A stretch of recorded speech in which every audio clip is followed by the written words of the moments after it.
We are obviously extremely excited to be here. This is everybody's goal, right, at the beginning of the year, to be in the Final Four and have the opportunity to play for a national championship. When we were here last year, nobody thought we'd be here again this year.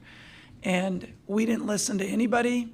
We just listened to the people in our locker room, and our family, and our circle, and here we are again. So I'm proud of the women and how they kept believing no matter what. Obviously, we have one of the best players in the country on our team, and we're thrilled to have that. But I do not want this to be a game that's promoted as Caitlyn versus Paige, and I know it already has been, but I don't want that. I want it to be Iowa versus UConn, and let these two women do what they do best. Hey, Lisa, Nancy Armour, USA Today Sports. What I asked Caitlyn about what she wants to see, the game, the continued growth after she leaves. What do you want to see, and do you have fears? That you guys had 12.3 million the other night. Do you worry that if those numbers go down, that that people will look at that negatively or make a negative judgment about that next year? I mean, I think, excuse me, my voice is gone. I don't know why. I just woke up this way, but I apologize. I mean, I don't know if we can sustain the numbers we had last Monday night for a whole season, right? I mean, we're at the climax right now. We're at the end of the season. Everybody's watching us right now. So I think that's pretty special. But I do not think that our game is going to go down. I think there's too much great young talent. I think there's unbelievable coaches in this at this level, and I think the world has caught on to what they've been missing. I think our game has been really good for a long time, and I think people just have missed the boat on it. And now we finally have had the exposure, and people have understood, wow, haven't watched women's basketball for a long time. I've missed something. And I don't think they're going to want to miss anymore. We're going to stay to our right, go to Lindsay, then we will move to our left, and then I'll come back up front. Lindsay Schnell, USA Today. First, Lisa, I wondered, are you and Jan going to wear matching outfits again? It was a winning strategy last year. We better check. I don't know. I don't know what she's got planned. What I really wanted to know was Caitlyn's point about, playing with a lot of joy. It occurs to me watching the entire women's tournament this year that is a word that you can associate with a lot of players. And I wondered, do you think that any of that joy is them being excited that finally so many people are paying attention to this game and people are seeing their talent and their passion, and it's just all coming out? It seems, not to take anything away from the men, different from the men's game. Yeah, I don't know if it's now that they realize that people are really paying attention, because honestly, when you're playing the game, you don't know that. Like, you're just in the moment. A lot of people wrote to me after last year and said that, man, your team played with such joy. They gave us joy. They gave us hope, getting through a tough situation. I got hundreds of emails and text messages about that. So I do think it's something our team has always played with, and maybe people are just noticing it now. I've always wanted our team to play like that. Like, this is a game. Let's have fun. Let's play for each other. So I don't know if it's now because of the media. I feel like we've always played that way. We're going to move to our left, Coach, and Doug, please proceed. Hey, Coach, Doug Feinberg, the AP. Two-part question. The first one is, with the sold-out crowds you have everywhere, I'm curious as a coach, and you talk about losing your voice, how do you get play calls that people can actually understand on your team, knowing that there's 17,000 screaming fans going on? There's hand signals. How do you actually make sure they know to run what you want them to run? Yeah, I actually have a really good coach's voice, just not today. I really am very loud in calling those plays out, but I do have hand signals too, and so they, and through time, sometimes they kind of know what you want them to do at this point of the season, but I definitely use hand signals too. And the second part is just, ask Caitlyn, what did you learn last year in the Final Four as a coach? Like, okay, this worked, this didn't, as far as all the outside stuff going on to get your team ready to play tomorrow?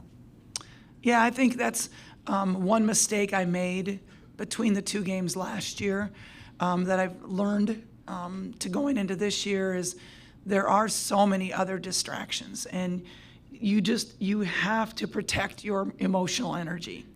And it's really hard to do when all these people around you, whether it's parents or people asking you for tickets or this media obligation or that, you can be exhausted by the time the game tips. And especially when you're talking about tomorrow being a 9:30 tip. I mean, right? A lot of us are usually in bed by then, so it's really hard, right?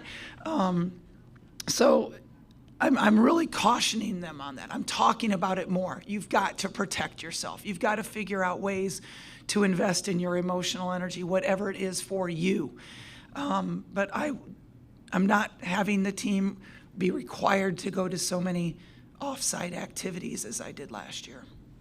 We're going to move to our right. Coach, please proceed. Emma Bachelari, Sports Illustrated. Lisa, you've been with Jan and Jenny for so long. What has it been like to experience the last 2 years kind of as a trio? And just what does it do for you as a coaching staff to have that core know each other so well? Yeah, I think it's made it more special to share it with these guys just because we've been through so much together.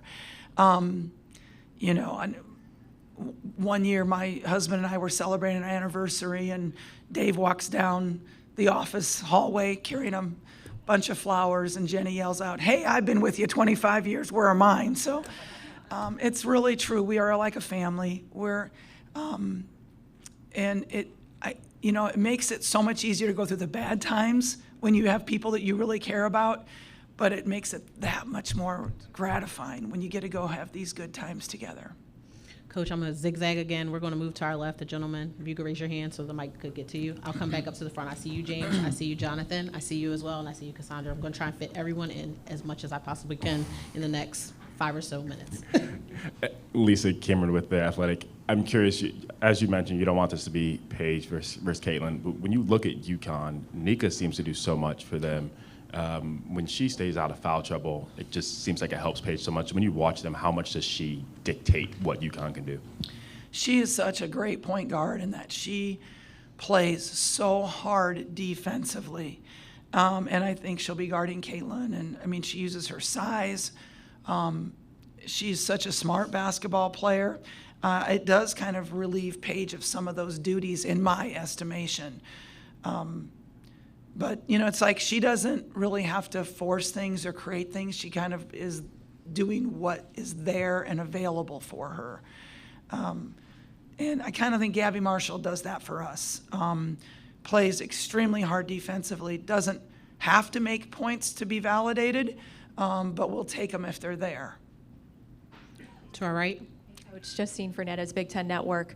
This UConn team likes to play up tempo. Iowa likes to play up tempo. How will you look to control the pace of play? I think both teams feel like they're ready to go. I mean, at this point of year, we've both played a certain pace, a certain style all year long, and I don't think now is the time to really adjust what you do. You just go out and do what you do. And so, we like to play fast, and we'll try to do that again on tomorrow night.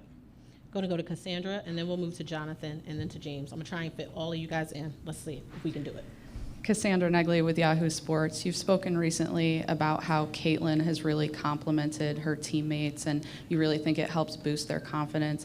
Have you seen more of that from her this run compared to last year, and how do teammates react to this year versus last year? I think she's learned that through her Iowa journey on how to be a great leader.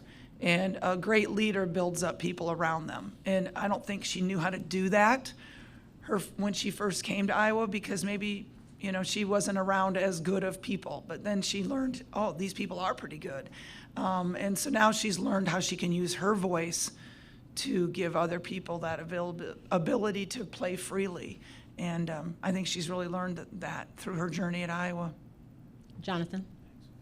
Jonathan Tannenwald of the Philadelphia Inquirer.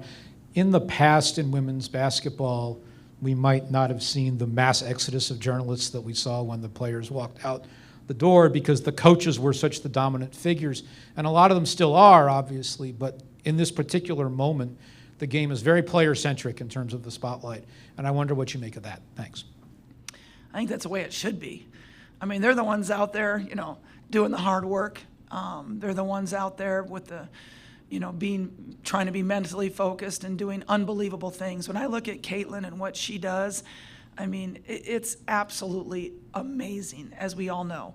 Her shots, her passing, her ability to elevate at the highest level on the biggest stage. Those are the people we should be paying attention to. We'll stay to our left. Lisa, you and Caitlyn have both mentioned here that this moment that the game is having could have happened a while ago. The quality's always been there. Maybe just the exposure wasn't. I'm just curious, as someone who's been in the game for a long time, how have you seen the coverage of this game evolve, and how important is that? Extremely important.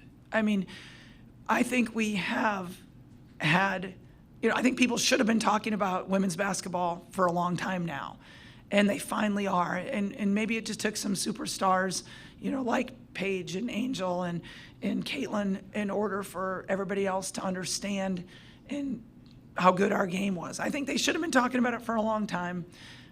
So I think the media exposure has helped our game tremendously. And I'm glad, hey, I come from the Big Ten, and we were one of the first to have a national network. And I think that kicked everybody else off into doing it as well, all the other Power 5 conferences. So I credit the Big Ten for kind of making that first initiation with a network right away. Any additional questions for Coach?